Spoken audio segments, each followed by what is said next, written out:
Welcome back to another episode of No Shame with Shane, where the takes have no lies, no bias, but most importantly, no shame.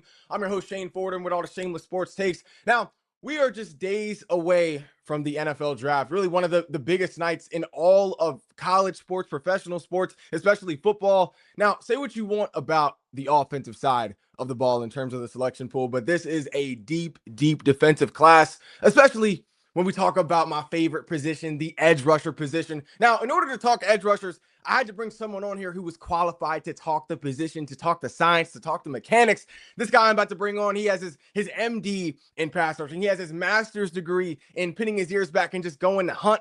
I'm talking about the former edge for the San Diego Chargers and the New York Giants. I'm talking about the UVA alum. I'm talking about the former All ACC player, one of the best pass rushing coaches in the country, Mr. Chris Peace. Chris, how you doing? How we doing? How we doing, man? That's a hell of an introduction.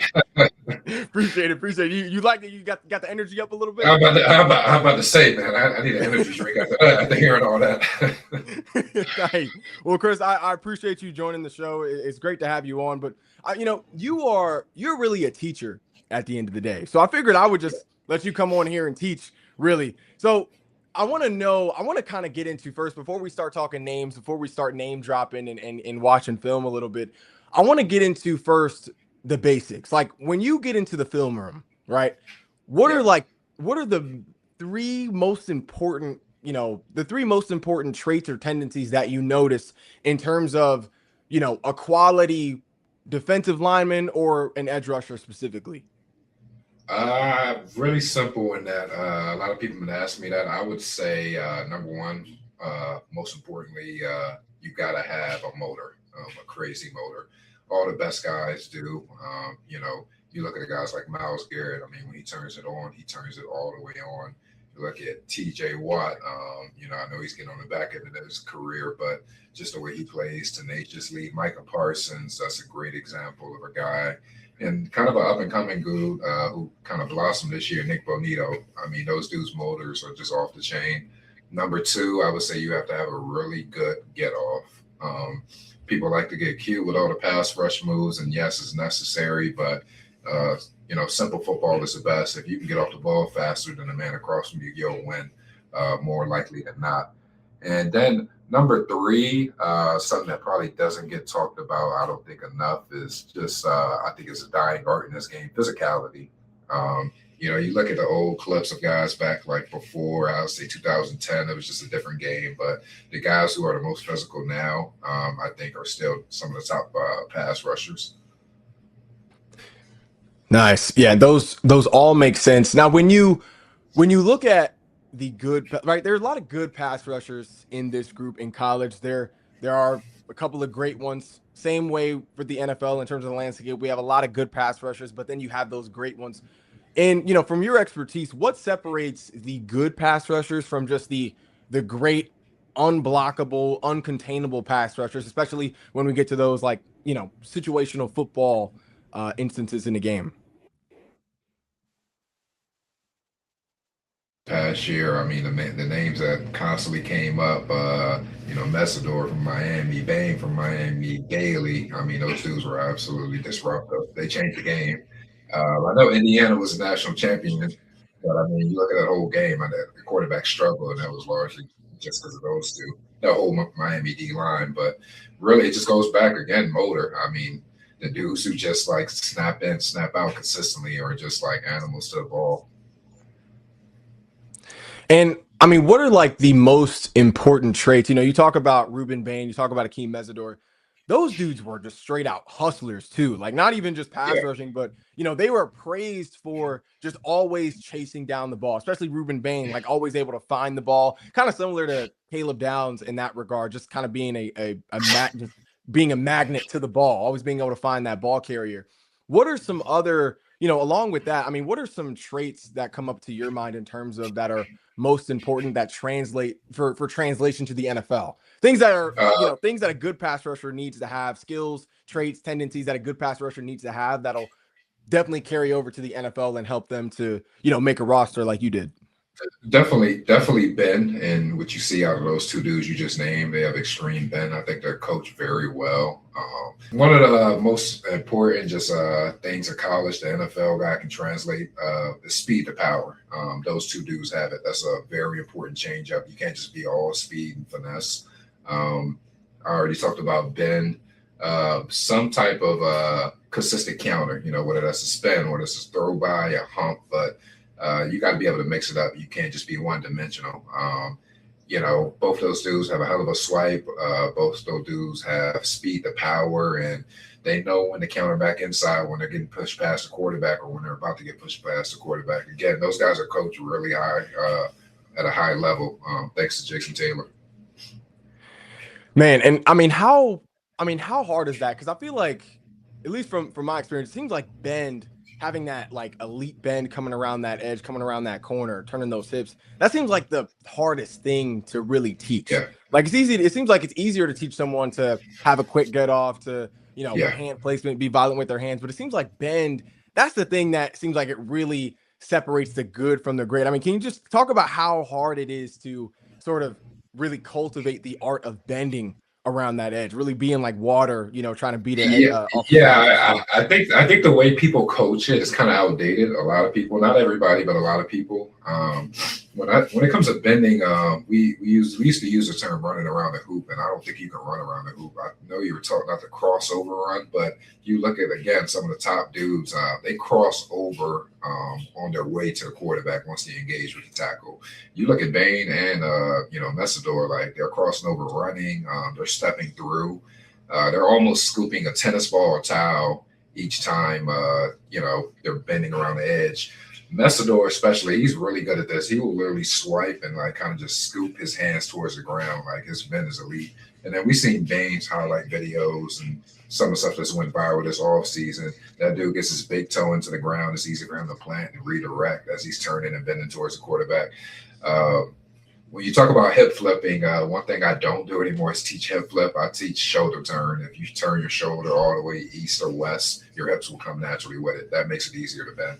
Now, Chris, obviously, how to teach the art of pass rushing. How do you sort of teach it to your younger guys at all levels in terms of, a way that's more easily receptive? You've been coached, what it's like, how it, what's best to how it's best to learn those type of techniques, those type of tactics coming off the edge. What technique do you use to teach your students in terms of the best effective way to bend, to get around that edge, to get those hips around? Like how do you teach that? It goes hand in hand with two things: shoulder turning, one, instead of hip flipping. Literally, whether you're high school, college, or pros, this off season, when I work with you, the first day looks exactly the same. And then from shoulder turning, it goes into crossover. As you shoulder turn, can you step through with that inside leg? When you make a move, immediately after that move, can you go down and scoop the towel behind the offensive tackle's ankle? And I think those things make it pretty easy. And I find that guys have had success, whether they've been on the NFL level or high school level, after a few sessions of just learning and, me teaching that. Now, Chris, speaking of guys that you've taught, one guy that you have, I guess your first unofficial student in terms of you being a pass rushing coach, you used to work with Mike Green, back in the day as he was coming up. What are some, obviously he has a huge role on that Ravens defense right now as an edge rusher. He's going to be playing it. Gets the chance to play with an elite pass rusher right now in Trey Hendrickson, who just came over in this offseason. No Odafe Owe, so that means more burn for Mike Green, more reps for Mike Green. What are some traits that you saw or have seen in Mike Green during, his sort of college career, but then also some flashes that he showed during his rookie year that, stand out to you as, those tendencies that you need, those techniques that you need as a pass rusher to go from good to great in the league? Well, real early on, especially his freshman year at UVA, you could tell really like right away it just looked different. He played at a different speed, I think, than the rest of his peers that were his age, and really even the older guys in front of him. He was very physical. We talk about spilling and force, and I know we talking pass rush, but in the run game, he would try to take a guy's helmet off, literally. So he's super physical in that regard. And really, I think he was the hardest practice player as well. And that's more important than what people think. Your best players will be your best players in practice. They will practice harder than everybody. They will practice faster than everybody and just show up every day. So those are kind of like the early traits where you just knew, all right, this guy's different. Yeah, you could tell with him and another freshman that year that, yeah, these guys might be Sunday players one day. As far as his rookie year, I thought he had a solid rookie year. People are harping on the sack number, I guess. I know he finished with 3.5. I'm not too concerned with it. I think it takes a year to adjust for some of those dudes on the edge. You look at Nick Benino, he just had an all-pro season, 15 sacks. His rookie year, he only had one, you could have harped on that, but again, it takes time. Nothing's overnight. I fully expect Mike to have a bigger second year after having a year of experience under his belt. Really good cross chop that he has. He has a feel for counters as well with the spin.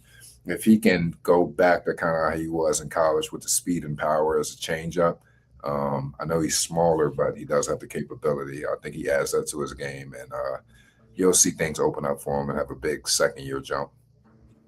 Nice. And I mean, that's a guy that definitely knows how to bend. Like you said, he has a good combination of that speed to power. Definitely has his go-to moves. And that seems important to me too, is having those go-to moves that you can just perfect. You know what I mean? Like how important is it to, being able to do everything is great as a pass rusher, but how important is it to have that go-to move that that old reliable move that you can fall back on, when you need it the most? Oh, crucial. And I like to tell people, don't get bored with winning. If you can do one outside move consistently over and over again at a high level, that's all you really need for the outside. You just need an outside, a counter, and then again, you need the power. You just need 3 moves. But people want to have like a million moves in your bag. Yeah, it's good to know, but I'd rather you just get really, really great at one thing and be good at a whole bunch of things. Nice. And speaking of, guys who want to deepen their bags, we have a lot of guys in this year's draft class for 2026 who some have deeper bags than most, but they all are skilled. I mean, this is really probably one of the deepest edge rushing groups that we have seen in a minute. Chris, your expertise, your professional lens, who is the prospect in this group that sticks out to you the most? Man, I'm gonna say it's so many dudes that I really like. I don't want to piss anybody off either, but I really like. I say these 3 names. I really like David Bailey. I think he's going to be a hell of a player next level. I mean, one thing I have not, I guess, not secret sauce, but the most important number to me in a pass rusher besides sacks is win rate. David Bailey had like a 30% win rate at Stanford before he got the Texas Tech. I mean, I think that's the number one indicator if your game is going to translate, in my opinion. That dude's off the charts. Excited to see what he can do. Ruben Bain, of course, at Miami, and Akeem Mesidor. I hope I pronounced his name right. He honestly might be my favorite out the 3. I know people are kind of harping on his age, but that dude can ball, man. And he's made a tremendous jump, over the past few years, developmental wise. And again, that's because of Jason Taylor. Hats off to him. Whatever he's doing with that Miami D line, I would love to have a convo with him about. Once you start getting past that tier, you get the guys like Malachi Lawrence, Gabe Jackas out of Illinois, Cassius Howe, Derek Moore, TJ Parker, Kedrick Fault, Mason Thomas. But those top 3 names, those are the guys I kind of watched the most. But again, all those past few names I did, about the top 8, top 10 names, they're all great pass rushers. Now, Chris, I'm with you. Like, especially when you talk about Akeem Mesidor, and look, if I'm crazy, call me crazy. But would you call me crazy if I said that Akeem Mesidor and Cassius Howell are better pass rushers specifically than like a guy like Arvell Reese, who is projected to go number 2 or number 3 overall? Like, would I be crazy? Would I be crazy for saying that? No, you wouldn't be crazy. I think Arvell Reese is a hell of an athlete with a tremendous potential. Again, we talk about that win rate, and to Arvell Reese's, to him, he was an off-ball backer at Ohio State. I think he'll be an edge position in the NFL, so developmental. So it's kind of hard to fairly say who's the better pass rusher, but I think Arvell Reese can turn this into a tremendous pass rusher. But no, you're not. I agree. Cassius Howell at this point and Keem Messidor, yes, better pass rushers right now. Yes, based off what I've seen. But I will say this: Arvell Reese, I think he only had like about 100 pass rush snaps for 6 sacks. That's very productive. I'm intrigued. Now, I definitely want to touch on Arvell Reese more because, like you said, that's a really interesting case. I really want to know what more of your thoughts are on him moving forward into the NFL. But David Bailey, real quick. I mean, it seems like not only physically he is a violent player, but it seems like mentally too. Like, in order to be great in the NFL, I feel like you have to be. I have this theory that you got to be somewhat twisted in the head. Like, you got to be somewhat twisted in the head. I think all NFL players have a screw loose, especially on defense. Sure, yeah. And but I feel like the fact that he plays with no gloves, just naked arms, yeah, there's something wrong with him. Like, player. I'm about to say the ankle socks and no gloves. I mean, I peeped all that too. I mean, like, I think it's funny. I'm looking at this dude Stanford film, and at the time, like, who the hell is this dude? He wins all his reps, and yeah, no swag or nothing like that. He's just a baller, man. He gets to the ball. And looking at and kind of going back to Arvell Reese, you kind of talked about how, and you brought this up with Mike Green too in his rookie year. How production wasn't really there, but you kind of talked about how the game tape was. You still saw things on film that you thought were really strong. You obviously see that in Arvell Reese, everything he did for Ohio State this past year, other than rushing the passer.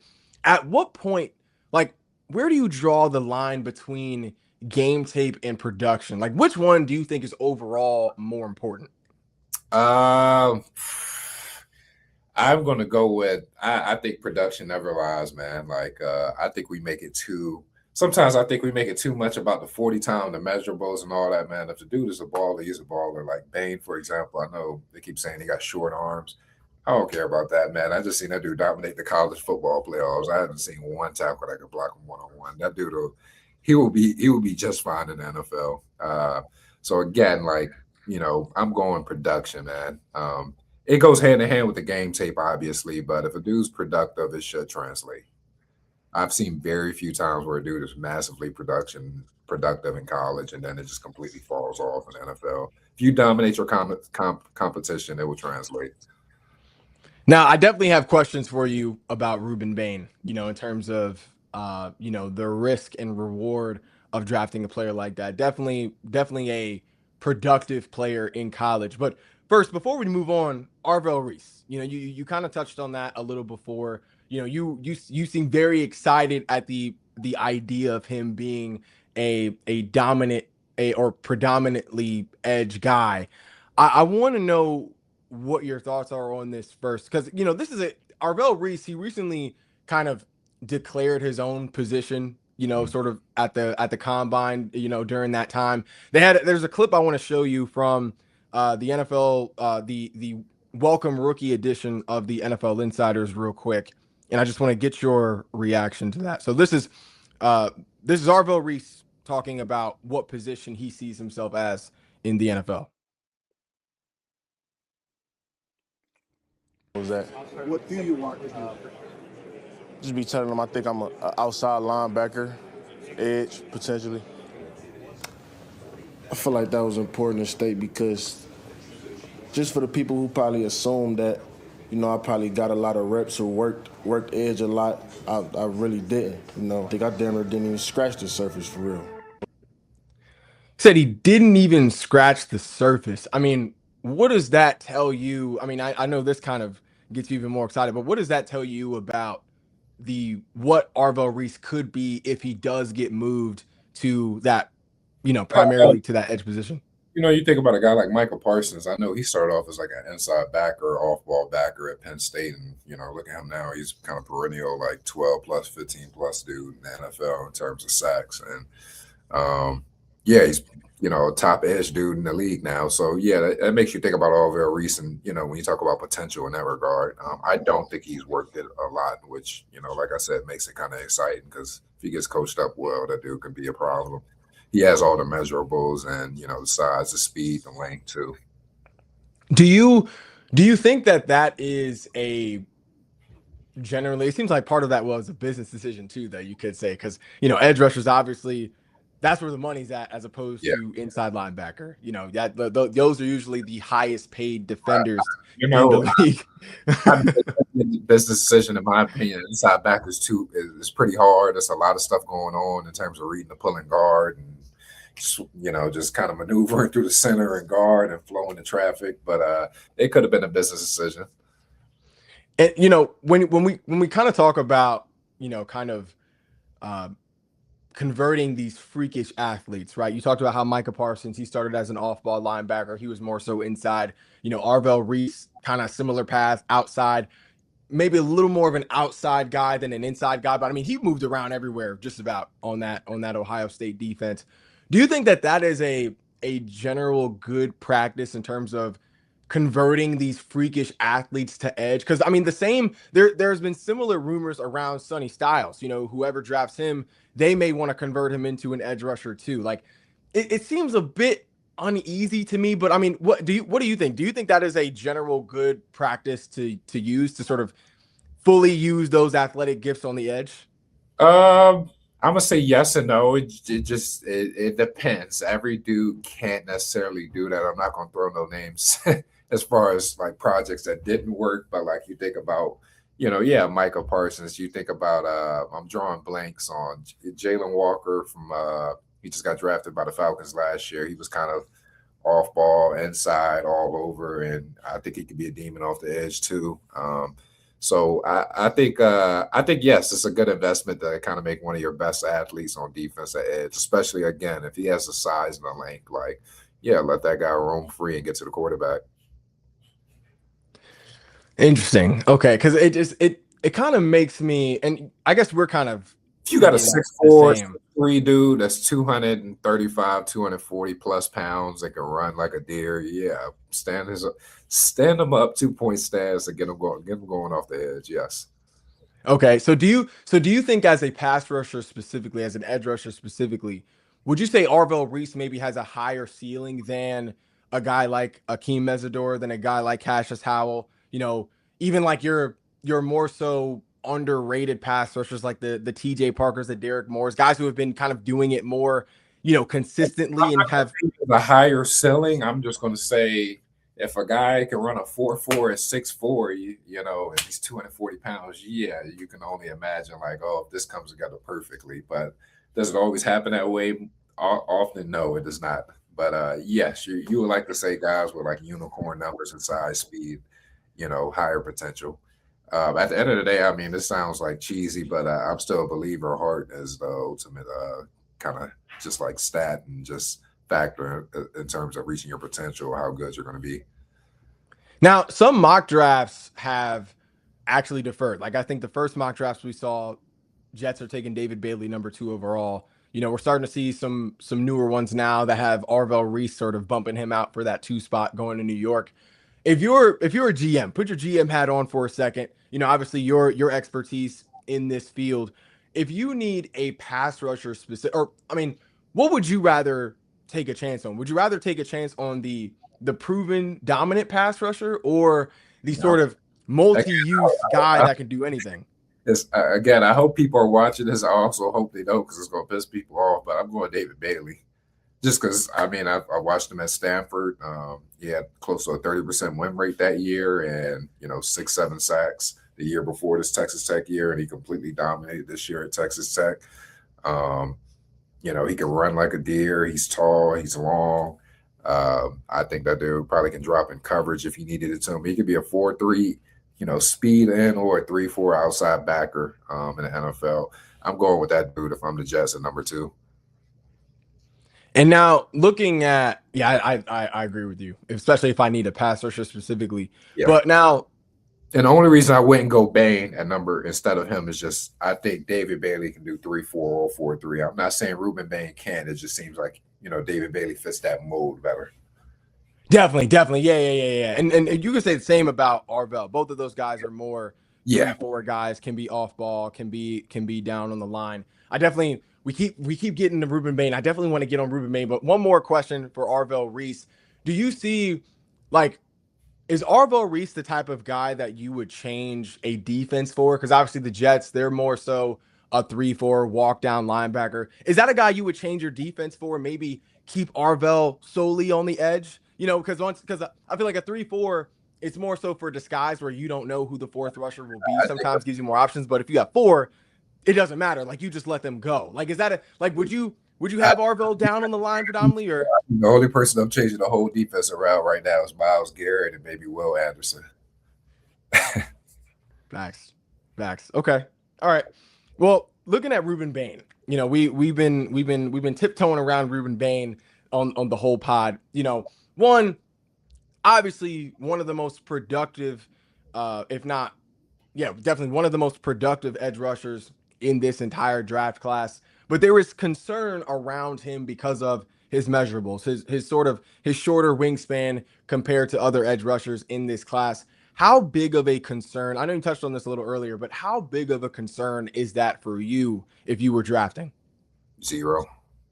He completely dominated the college football playoffs, and he's going against dudes that are supposed to be Sunday players already in college right there. And like I said, I haven't seen one tackle that remotely is even close to blocking him one-on-one. I have 0 concern over the arm length. Yeah, would it be cool if he had, 34-inch arms? I mean, wouldn't it? In a perfect world, we all want the edge rushers to look like that, but they all come in different shapes, sizes. 0 concern. He will have a productive NFL career. And honestly seems like, he's definitely productive, but he's different from, some of these other guys in this class, Bailey, Reese, even Howell. It seems like because am I crazy for saying Ruben Bain may be more versatile than those guys in the sense where Yeah, he can also win inside? Yeah, I was going to say he could play 5 technique, 3 technique. I honestly think he probably could do some stand-up stuff if you needed it in the 3-4 system. So yes, I do think he's more versatile in that regard.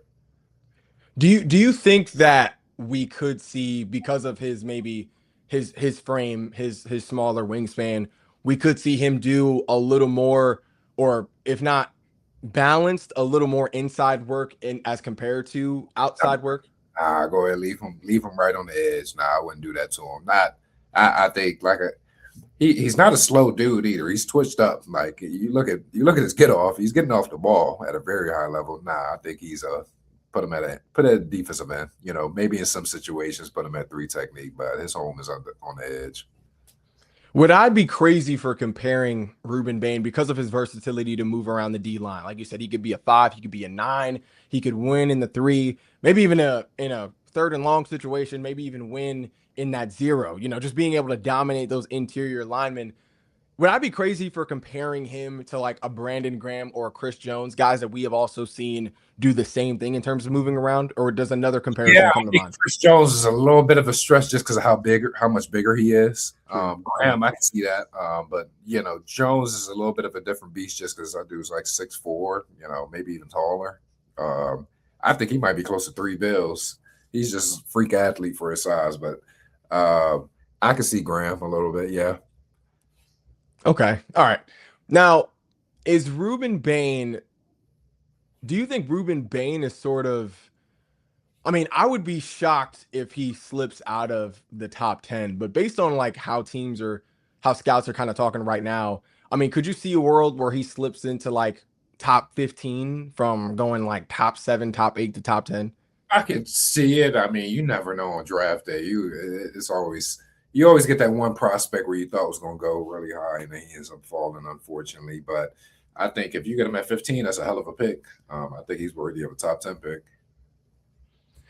Now, in looking at those Miami dudes, we know both of these guys. My opinion, like, would I be crazy for drafting Akeem Mesidor in like that top 15 range if I need a pass rusher? Because like a lot of drafts, he's fallen to like the Eagles at 23 or like the Texans in that 30 range. I mean, would I be crazy for taking him top 10 if I'm just looking for a pass rusher? Like I said, he might be my favorite out the 3 if you want me to be real. Now, if I'm a GM at Michael, risk getting fired, picking up number 2, over Bailey, but I do think it would not surprise me if he had the best rookie season out the bunch. I wouldn't be surprised one bit. His film's off the chart now. Yeah, it's weird. Like how, and obviously he gets the sort of, I guess he gets sort of underrated, I guess, in terms of drafting because obviously of his age. Same age as me, 25, be a 25-year-old rookie. Can you speak to that in terms of is that as big of a concern as people are making it out to be in terms of him being an older guy? And the only reason I say it is because, you get a guy like Arvell Reese, who's 20? I don't even think he's 21 yet. You got he's 5 years, 4 years younger. I don't know Messidor's true age, but you get a guy who's 20, 21 years old versus drafting a guy that's 25. You're already getting a 4-year difference right there. 4 years you can have invested, with this guy. You got to think Will Anderson just signed a deal. He's only 24, I think, right? He's already played 3 years in the NFL, so you're getting more on your return with that dude that you drafted. So the age is somewhat of a factor. I could see that from a GM standpoint. From a football standpoint, I'm gonna say no, it doesn't matter. But a GM standpoint, I get it. At what point do you think that maybe coaching from a guy like Jason Taylor might make up for that? Like, if at all, do you think that helps sort of, yes, bar that difference? I think those two are coached better than anybody else in the country. You can see it. They move the same. They look the same. Their moves, kind of everything about them. When I work guys out and train them, I kind of show this video that just shows these dudes snatching their head back with certain movements, how they're scooping towards the ground after they swipe. But yeah, he's a hell of a coach. I think that's the best college D-line coach in America. Wow. Yeah, I mean, it's got to be. It's gotta be. You look at the other two interior dudes, the backups, they're all good. Yeah, it honestly seems like at this point, whoever Mesidor does fall to, with a late draft pick, seems like that could be one of the bigger steals of the draft, since he is seems like he's a top even 5 talent to me in terms of coming off the edge. You're getting somebody who's I know the age thing. You're getting someone who's already developed body wise, physicality wise. He'll be ready to go. He'll be pro ready. Now, we kind of, when you look at a guy who I guess doesn't have the risk in terms of age, but then also still has the production, first name that comes to my mind is Cassius Howell. Texas A&M, 6'6", I believe 250, 11 and a half sacks this past year. I believe he had multiple forced fumbles. So that's a guy who has the ideal age. He has the size, he has the production. I mean, what are your thoughts on Cassius Howell and where he could fall in what should be the first round? I like Cassius Howell. People picking on Bane's arms. He has short arms and he's still productive, and he plays in the SEC, so top talent. I actually coached against Cassius Howell this past year at Utah State. He had 3 sacks back to back on us. That dude's a monster. Really good get off. I love his crossover run. He does it really well. He has a really good Euro jab that sets up the swipe that he goes into, the cross chop that he goes into, and he has speed and power. Now you do see him at times with the speed and power kind of struggle to get off, and I do think that's when the arm length comes into play. But very productive pass rusher. He's worthy of a first round pick for sure. It seems like his production was kind of scattered throughout the year last year in terms of getting to the quarterback. But I mean, how big is it that he got a lot of his sacks in bunches? He got a lot. He had multiple games last year with 2 or more sacks. Like you said, you guys over at Utah State, LSU, I believe he had 2 or 3 against Mississippi State, if I'm not mistaken. How important is it to be able to rack up sacks, kind of chain together those big plays in one game? Really, I mean, you're a game changer at that point if you can do something like that in one game. Very important. The pressures matter just as much. I think people get infatuated with the sack numbers. It matters how you got them sacks, or are you free runners? If you're getting 10 sacks, I mean, how many of them, what are you doing, for the rest of your 300 rushes on the year? You're getting stoned. So sacks it's not a vanity number, but sacks sometimes are infatuated. I got to see the whole tape, because I would much rather get a dude with 5 sacks and, pressure guy consistently all year over a dude with 10 sacks and 6 of those are free runners. That's an interesting point. And when you talk about different ways, I mean, Cassius Howell seems like he did get his sacks in a lot of different ways. Like you said, Yeah, speed he to was power, you know. consistent. 20+% win rate or right around there, like 50 plus pressures. He's a good player for sure. No, he consistently gets to the quarterback. Now, when we look at this group as a whole, you know, there's a lot of guys who have, you know, who are more so leaning on the game tape than production. You know, a lot of 6-sack guys, a lot of 4-sack guys. We do have those double-digit sack guys like Cassius, Dave. You know, who in your opinion, in your mind, with this being as deep of a class as it is, I know it's going to be hard to pull a name from the hat, but in your opinion, who's the most underrated pass rusher in this group? Maybe someone that isn't getting talked about enough, or maybe a guy that is getting talked about but is sort of still being watered down because of measurables and whatnot. Who in your opinion is the most underrated pass rusher in this class? I don't know if I give you one name, I give you a few. I'm surprised people. Derek Moore out of Michigan, Gabe Jackas out of Illinois, Nadeem Tucker, Western Michigan. I know he just came on the scenes, kind of his first year of production. Danny Dennis Sutton from Penn State, Mikael Kamara. I know he's short and, you know, doesn't have the measurables, but him out of the last 2 years out of Indiana, kind of a defensive changer right there. And then I'm going to go Mitchell Melton from UVA. Okay. You mentioned one name that was interesting to me. Deny from Penn State. You know, he was projected, I believe, to be like a top 5 edge guy this year just because of his body and talent alone. You know, kind of fell short production wise. I think he had, double check my notes here, 7 or 8 this year. Yeah. Back to back 8.5 sack seasons, 3 forced fumbles this year. How important is, because some guys will draft a guy because he's big, talented, and they feel like they can mold that and coach that. How important is it, you know, how important is having that just natural, you know, those natural gifts and talent when it comes to drafting? I mean, is that the right mindset, bringing in a guy that you can just mold? I think it's important to a certain extent. It's funny you say those numbers. 8 back to back is not bad years in the Big Ten. Yeah. I definitely think people should be talking about him more. I mean, who was it? I don't know how to pronounce his name. Odell, who's at the Commanders now, who's with Yeah. He only had like about, I think, a handful of sacks, you know, his whole career in college, and he was a first. Oh, do you mean you said he's with the Commanders now? Yeah. Do you mean Amenahu? No, O'Day from the Ravens that came out of Penn State. Adafe Owe. Yeah. Yeah. I remember he didn't have a super productive college career, but it all worked out for him. But I think with Dennis Sutton, I don't know why people aren't talking about him more. I think he's really productive. He wins at a high rate. Played in the Big Ten. I think that'll translate more than what people are thinking. Do you think? I think that might be my name, one of my most underrated right there. Okay. Who do you think the biggest steal might be out of, like, if you got to look, we kind of spent more time talking about Deny and Derek Moore. Between those two guys, who do you think the biggest steal, you know, in that edge rusher room might be or could be? Because like you said, Deny, he definitely had the production, back to consistency, back-to-back 8.5 sacks. He's a bigger guy. But then you got Derek Moore, who, you know, consistently in the backfield. Talking about out those two, who I think will be a bigger steal, or just in general? Yeah. Those two. I'm gonna go Derek Moore.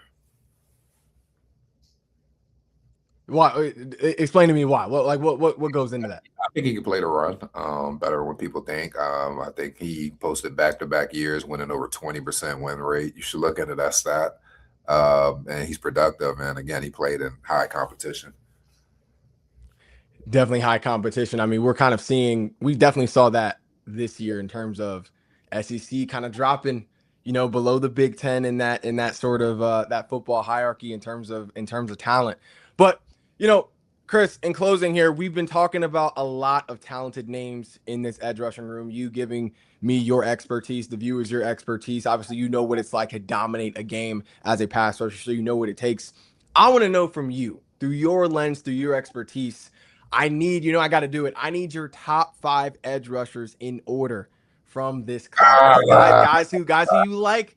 It can be guys you like the most, or guys who you think will just be the most dominant going into the league. I got to get your ranking. All right. So the only reason I'm not putting Arvell in this race is just because he was more off ball. I do think he has the potential to be in this list. So I'm gonna go. Shoot, man. David Bailey, Ruben Bain, Messador.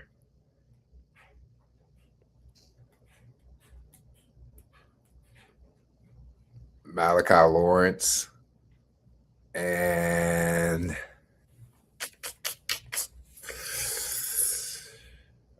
let me go. I'm gonna go Derek Moore. Interesting. So no Cassius on the list. Cash is gonna be right there. Okay. Well, tell me real quick. Tell me, like, what made you put Lawrence and Moore over Cassius Howell? Size. They're just as. I think they're all equally productive. I think people are bagging on Malachi because he's at a lower competition school, but he's big as hell and athletic. I just something just like the. I'm not gonna say more complete. I think Cash is a dog. Pass rush wise, a little bit in the run. I'm just a little bit of concern compared to those two dudes.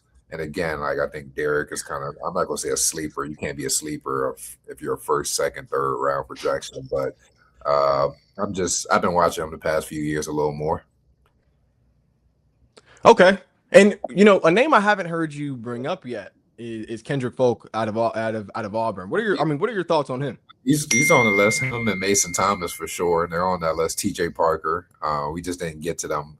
I think it gets really once you go like 1A, 1B, like David Bailey and Bain, I think the like next, 8 out the top 10 dudes are right around the same area. It's just more about who you like better or not. But like if I had to do like no order outside those top 5, I think Cassius, Derek Moore, TJ Parker, Kendrick Folk, Mason Thomas, Gabe. I think they're all like right there in the mix. I know I ain't say much about Zion Young. That's another one. Yeah, that's definitely one of those freakish athletes in terms of size for sure. But it's tough when you start comparing just because of how deep, like we said, how deep this class is, how talented these guys are. So I appreciate you shedding your expertise on that. One more thing before we get out of here.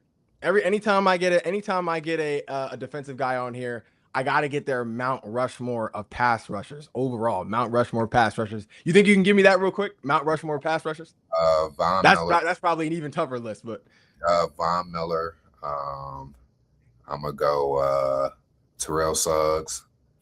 I'm gonna go I think this is a really slept on name. Danielle Hunter. And I'm gonna go OG, like an old OG. I'm gonna go Lawrence Taylor.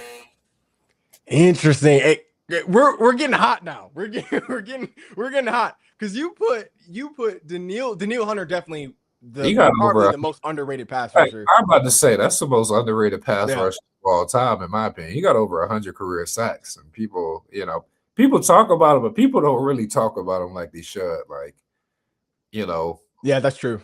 In this generation, give me someone better. This generation, I mean, you could put at least like with the. Yeah, I don't think there's a lot. I mean, would you say JJ Watt, AD? I'm going Danielle. See, the thing about JJ Watt, I consider him more like true D lineman. I think Danielle Hunter is more of an edge. Okay, so you're just going edge rushers, going edge rushers. Okay, all right. Because I was going to ask you, D lineman. Yeah, you got to start throwing in different. You got to talk about AD. That goes a little differently then. Okay, yeah, Bruce Smith, Reggie White. I was going to ask you. Like that. So just pure edge rushers. You had Von. Yep. You had Danielle Hunter. Mm-hmm. You had.